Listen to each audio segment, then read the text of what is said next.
여기 보시면은 뭐 여러 명이 있는데 여기 보시면 여기 있죠. 그래서 가등기권자 이 집을 산 소유자다 보니까 임차인이 될 수 없는 그런 부분이 있다. 저번에 갔던 물건이 임장할 때는 그렇게 어렵진 않았는데 공부할 게 좀 있어요. 제가 이렇게 쭉 줄인 이유는 하나, 둘, 셋, 넷, 다섯, 여섯, 일곱, 여덟, 9개의 물건이 경매가 나왔고요. 이 9개 중에 1개만 낙찰이 됐습니다. 감정가 대비 87%에 거의 90%에 육박하는 1개만 낙찰이 됐어요. 물건의 용도를 보면 첫 번째는 주택이 대부분이었고요. 두 번째는 근린시설이 하나 있었어요. 세 번째는 대지가 있었습니다.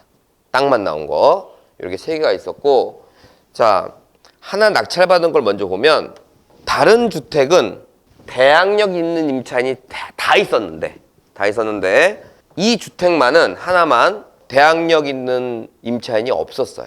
그래서 9개 물건 중에 하나는 낙찰이 되고 나머지는 다 입주철이 돼서 현재 감정가 대비 반값입니다.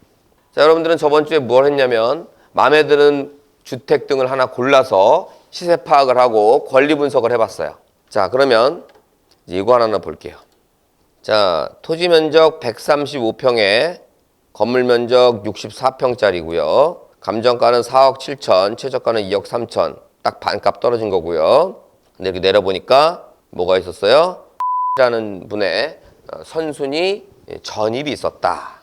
여기 보면 2022년에 말소기준 권리인데 2020년에 들어왔으니까 말소기준 권리보다 2년 빠른 임차인이 있었다라고 등재되어 있습니다. 우리가 이제 탐문을 해본 결과 그리고 채권자랑 접촉해본 결과 이 은 이 부동산의 임차인이 아니라 분양을 받았다가 잘못된 케이스입니다. 그래서 수분양자라고 보통 얘기하죠. 분양을 받으려고 이제 계약금을 걸어놓고 했는데 이 건설사가 잘못돼 갖고 분양도 못 받고 이제 끝나는 그런 상황이다 보니까 지금 현재 가보니까 사람이 사는 집도 꽤 있었죠. 아마 분양 받은 사람이 들어가 사는 2020년부터 사는 그런 것들이 이제 뭐예요? 탐문과 채권자 상담을 통해서 알아낸 케이스다라고 보시면 됩니다. 그리고 또 하나 증거라면 증거인 게 토지 등기를 한번 눌러보니까 여기 이전 청구권 가등기가 여러 개 걸려 있어요.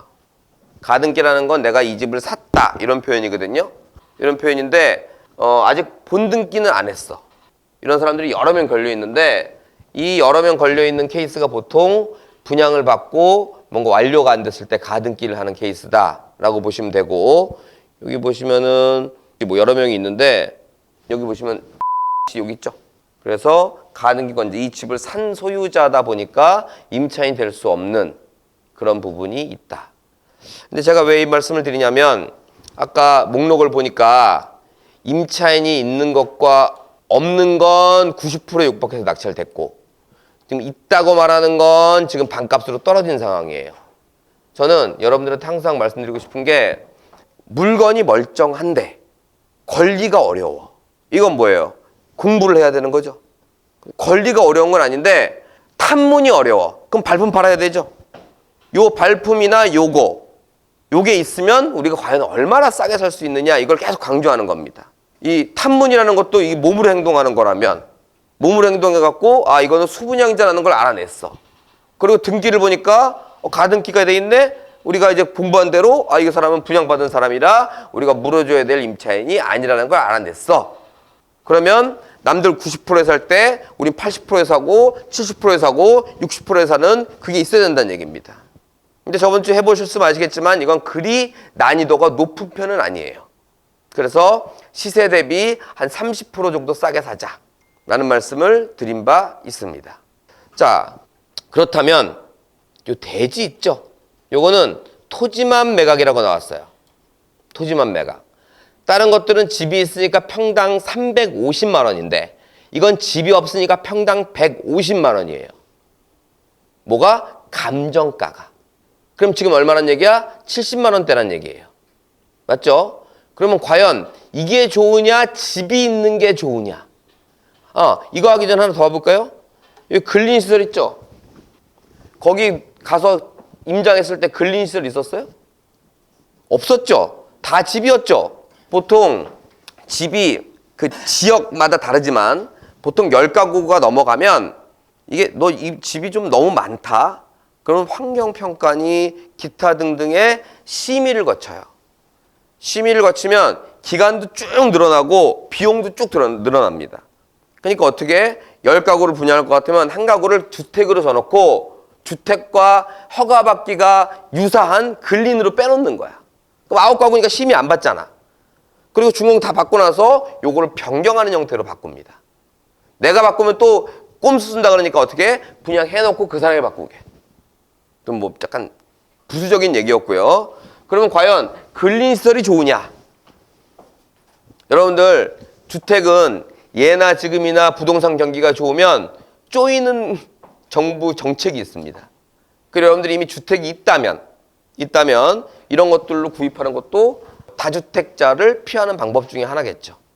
자, 근데 저는 이제 지금 얘기하고 싶은 건 바로 대지입니다. 지도를 한번 볼게요. 요 땅인데요. 요 땅. 여기와 요 사이 요 땅이거든요.